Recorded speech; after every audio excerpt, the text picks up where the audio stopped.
ห้ามพูด Yuba, she ตอนนี้ escaped from the hospital. Yuba, ตอนนี้เราจะไปไนแกราฟอลนะคะ Yuba, Shiba. มากับคนบ้า Where are we now? Right there? Yep. Okay. นี่แรงมาก ถ้าคุณของคนไทยมานะคะวิ่งไปเลยต้องขอแต่ฝรั่งมัน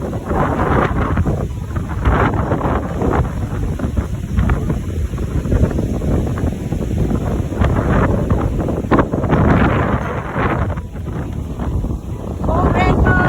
กลุงกินน้ำ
เขาเรียก Three Sister Island นะคะ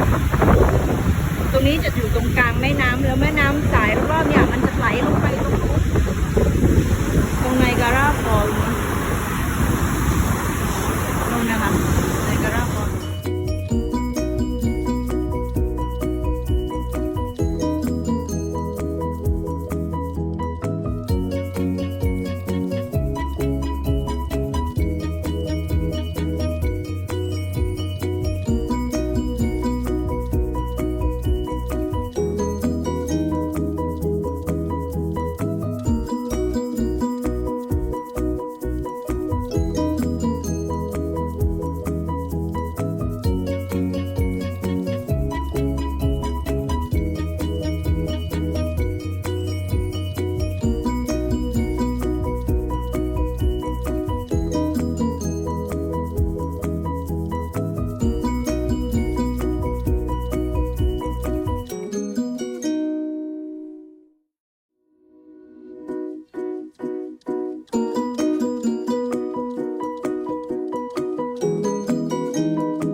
คนนี้เขาเป็นคนบุกเบิกที่ทำพวกอิเล็กทริกพวกไฟฟ้า